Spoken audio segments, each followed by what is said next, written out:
Aujourd'hui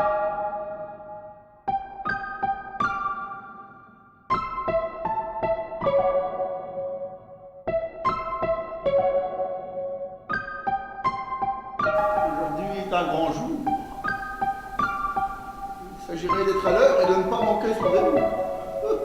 Pour ça, il n'est pas à s'en faire. Surtout, il faut être belle. Faire ceci.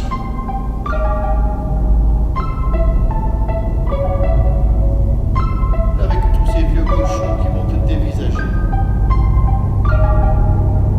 Bien sûr, on va te regarder sur le côté, ma vie.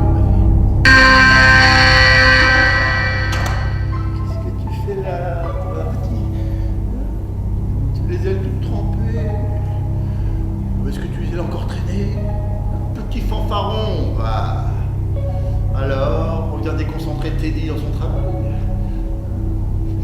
Viens, n'aie pas peur. Teddy va t'arranger tout ça. Teddy, docteur. Teddy soigne les petits chouchous comme toi qui n'ont pas d'âme.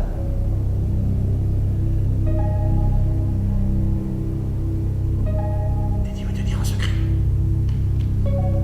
Teddy est bon, car il est la fille de notre Seigneur Tout-Puissant. Chut, il ne faut pas le répéter aux traîtres. Teddy n'a jamais fait la guerre, sauf aux infidèles. Teddy n'a jamais trempé des crabes vivants dans des marmites d'eau bouillante.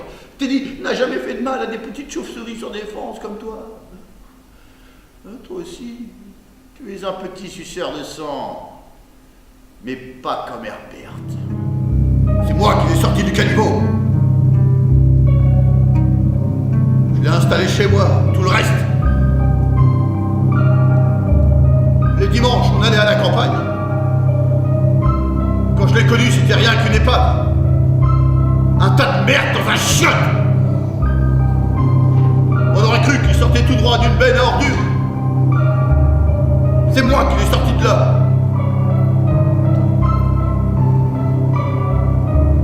Je lui ai donné de l'affection.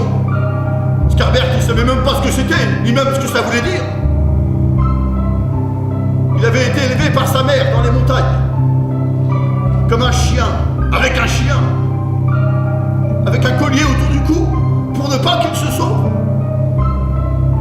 Il grognait quasiment comme un chien.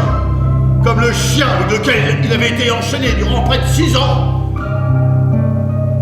C'est à partir de 9 ans qu'il avait commencé à parler. Une fois qu'on eut mis sa mère à l'asile et qu'on eut mis lui à l'orphelinat, pauvre Herbert.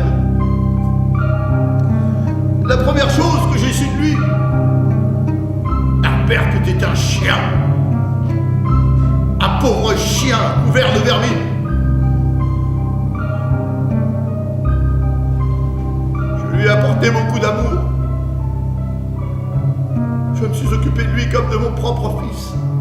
J'étais pourtant plus jeune que lui. Oui, 20 ans plus jeune. Mais quand on aime, on ne compte pas, n'est-ce pas? Tout est beau quand on aime. Il y a une question que je me suis souvent posée. Je me suis souvent demandé si maman aurait aimé Herbert. Moi, j'aimais beaucoup maman. On causait souvent tous les deux depuis qu'elle était morte. On était très liés, en fait. C'était une femme très dure, mais je l'aimais. Quand j'étais petit, j'étais toujours dans ses jupons, mais maman n'aimait pas ça. La dernière fois que je suis allé la voir, j'avais déjà quitté la maison depuis un bon moment. J'étais avec Jules, à l'époque. C'était un ancien voisin, un bagarreur. Oh. Ça faisait un petit moment, nous deux. C'était bien d'ailleurs, avec lui. Je préférais les adultes, mais lui, je l'aimais bien. Ce jour-là, Jules a voulu casser quelques pots de fleurs. Et moi, je me suis allongé sur la tombe de maman.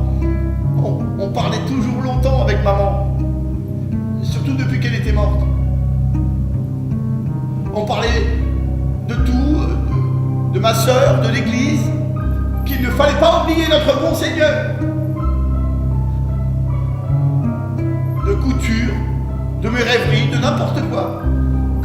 des petits plats, elle me donnait des recettes. Comment préparer la viande en ragoût, au grill. Qu'au grill, il ne fallait pas oublier de mettre des herbes. Puis après, elle n'a plus rien dit. J'aimais tellement que maman m'embrasse. J'aimais tellement ça. Et là, j'étais devenu le plus heureux du monde. Parce que tout à coup, elle était devenue tellement câline, tellement affectueuse, que je suis parti dormir dans les champs pendant 5 jours avec elle. Pour qu'on soit tous les deux et que personne ne nous embête. On était tellement bien tous les deux. J'aurais voulu que ça s'arrête jamais.